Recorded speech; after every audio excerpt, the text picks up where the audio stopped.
seeming sad event had brought me face to face with some of their challenges.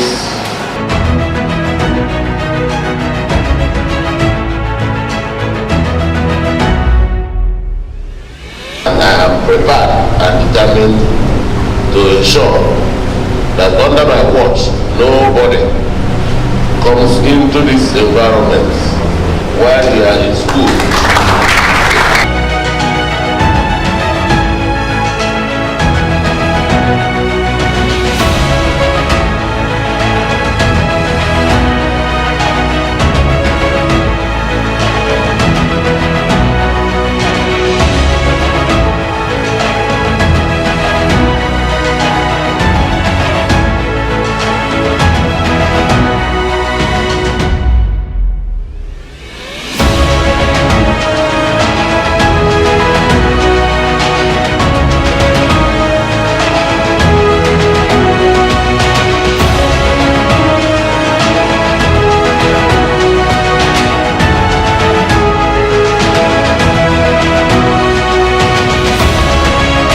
The same night, it was raining heavily. The Hoodlum gained access, apparently scaling the fence. And like we showed in this other window, he got in. So when he got in, he started demanding phones of little children. And most of them at this level, they don't have phones. So they were afraid and they were resisting. So in that panic, they started making noise. So in order to quieten them, he started hitting them. Some of them are here, sir, you can see them, they are around. So he started hitting them with the iron rod, as reported.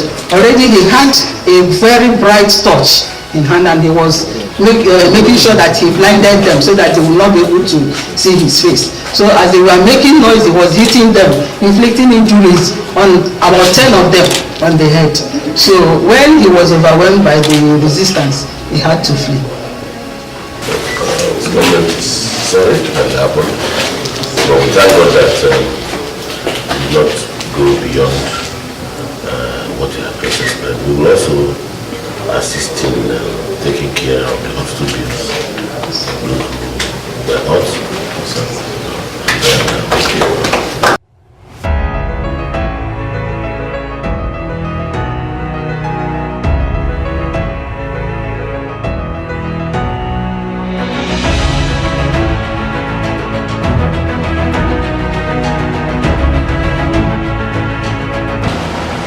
our dear students, I want to say good afternoon to you all.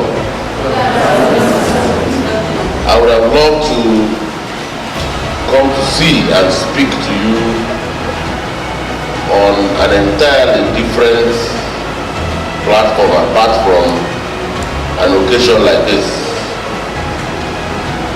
But beyond that,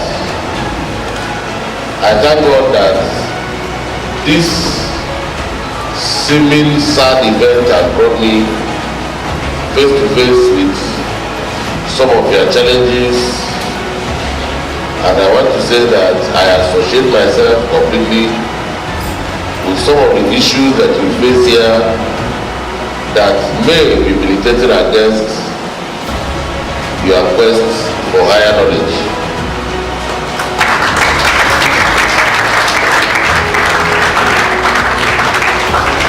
But even in the midst of that, I see great hope and potential in this place because I have had time to listen to the principal of this school as well as my Lord Bishop and others, and I am convinced that you are in safe hands.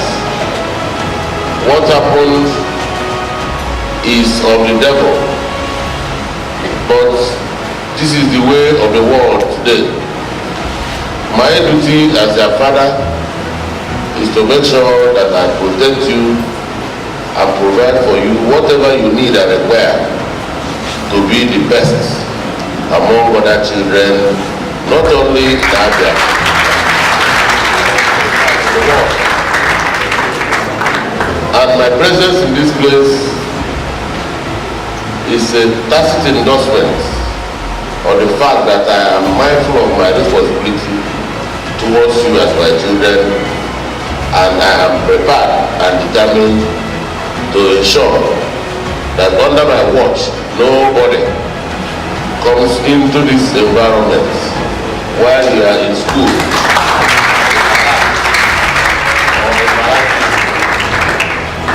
You have come here to study and to learn, and it is our duty to make sure that no harm comes to you. My name is Lechi Sandra. I was a victim of what happened. It happened that during the night we were sleeping, and then we heard the voice. After we woke up, when he came, he told us to wake up and keep quiet. Then he started asking, he took us to one room and was asking us for our phones and so on. Some told him that we plugged it and some said that they don't have. Then after that he was like, where are they? And when we tried to defend ourselves, and we wanted to defend ourselves, and he said that there were many, but he started hitting us, and anyone that raised alarm, he hit the person. That's how it happened. The governor came to our school and, just like we expected, made promises that he was going to ensure security, tight security, and electricity, and also pipe-borne waters. As for another promises, and we were happy. Now, at the next 4 weeks, government will assist this school by providing a 50 kVA generator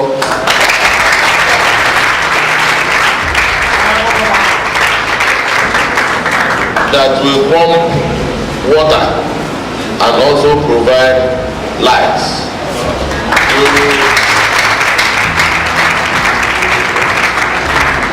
We're also going to assist you clear some of the bushy areas and areas that are overgrown with weeds, so that we can provide at least 15 stands of street light within the compound.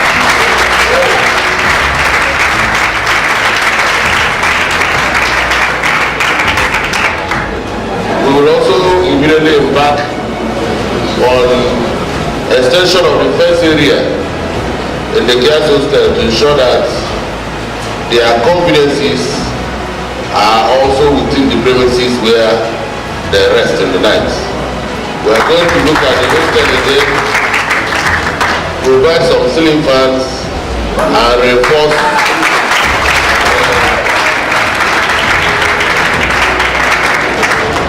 the burglary proof around the windows and the doors. I am Chief Mrs. Oluchi Benye, the principal of Methodist Girls Model Secondary School, Ovim. On Friday early morning, that is the 25th day of May, a hoodlum broke into one of the female dormitories. He demanded to collect phones and other items from the children, but they resisted and started raising alarm.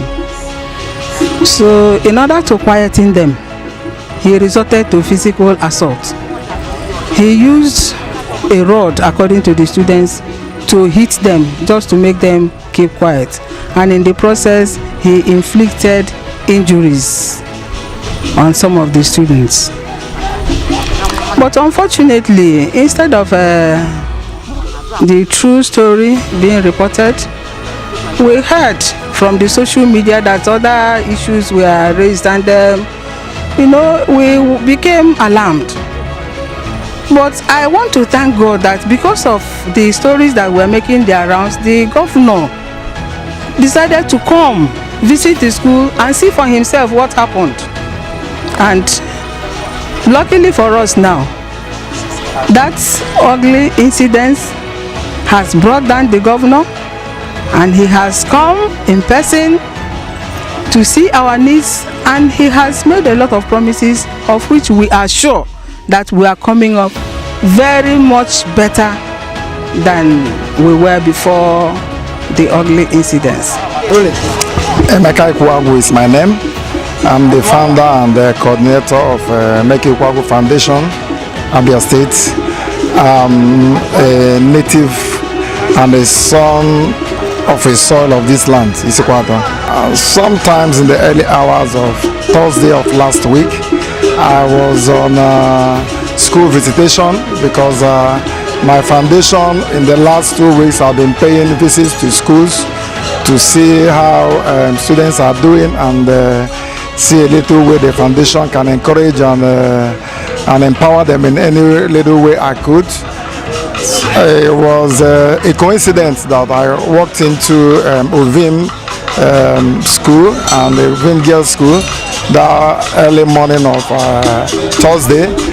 I met with the principal, I met with another woman, and about 3 or 4 of them, they were in a state of dismay, and I inquired to know. That was when the true story started coming up, that a hoodlum found his way into the hostel of the female and had his way, battered students, tried to rape, but I found out that he did not succeed. And coincidentally happens to be that I'm the first outsider that came into the school, and I took pictures, I did 1 or 2 inquiries, and I put on the news to the right quarters.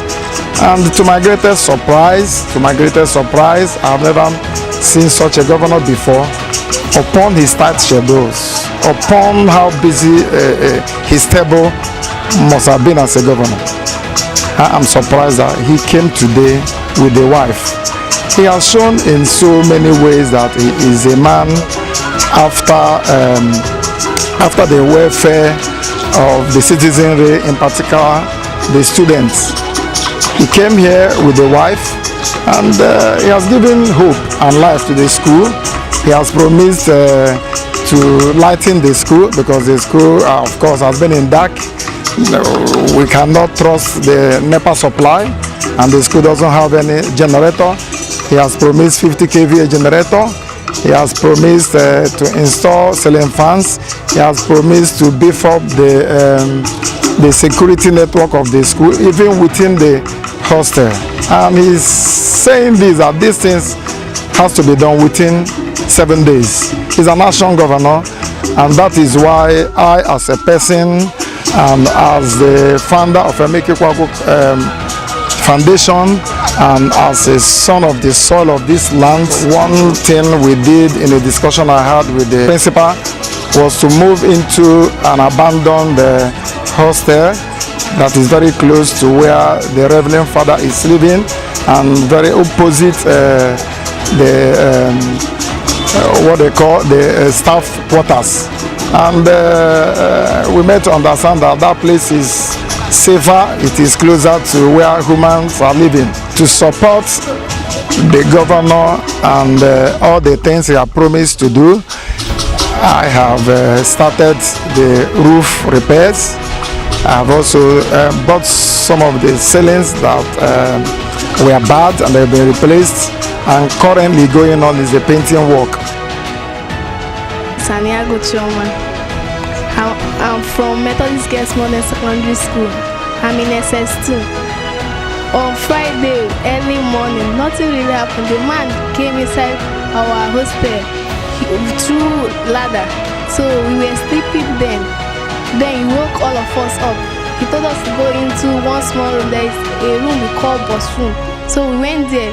He asked us of our phone. We told him we don't have phone. He asked us what about touch. We told him we plugged them in Bishop Court. And he told us, since we don't want to give him our touch or lotto, he will then call you out. If you refuse that you don't have phone, he will hit you on your head. The governor came to our school today, being Thursday, 31st of May 2018. He did a good thing. He provided us all our needs, all we needed for such a long time. He came out and fulfilled all our heart desires. So I'm praying that God will make him to be prosperous and live a long life. Honorable Nandi Michael Udu is, by the special grace of God, the executive chairman of Isukwato local government. It's unfortunate that what happened last week Friday in this Methodist school owned by the church. When it happened, DPO of the Sokoto local government called me on phone and briefed me immediately what happened. I quickly called other security agencies in Sokoto, including DSS, to move into action. Later on, we did on the spot check of really what happened, and we really gathered that the informations that later filtered into the social media were all false. Nobody was raped because they said people were raped.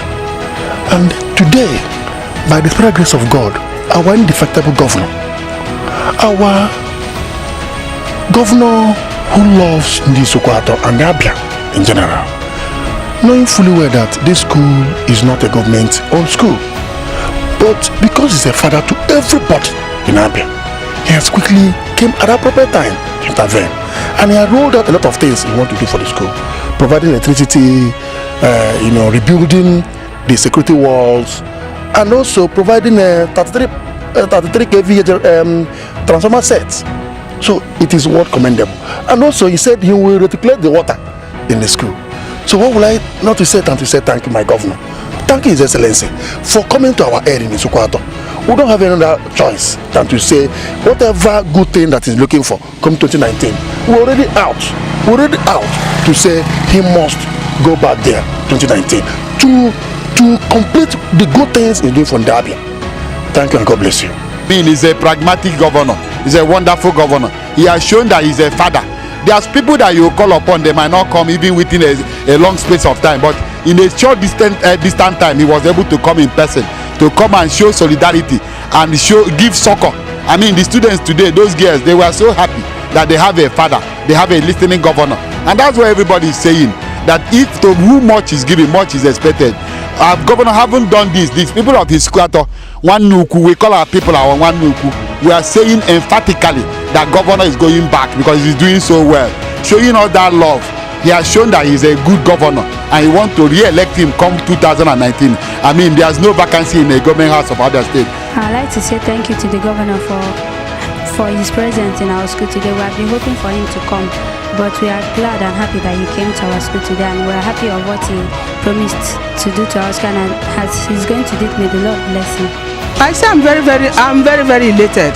I didn't know he was such a humane governor, a governor of the people, a governor who identifies with the plight of his children, an educationist himself, a teacher that understands the problem of the teacher.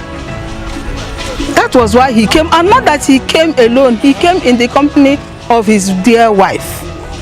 So you can see the extent to which he is committed to the welfare of the Abia students. I want to thank him immensely. I want to tell the governor that he has done well, as in, I want to thank him for what he did in our school. I want to thank him for showing us care and being interested in what happened in our school. We are grateful. In agreement that Okezi Bazo will continue again. This is the kind of governor I want, and this is the kind of governor we want. He will go again, and Isikwato will vote for him en masse.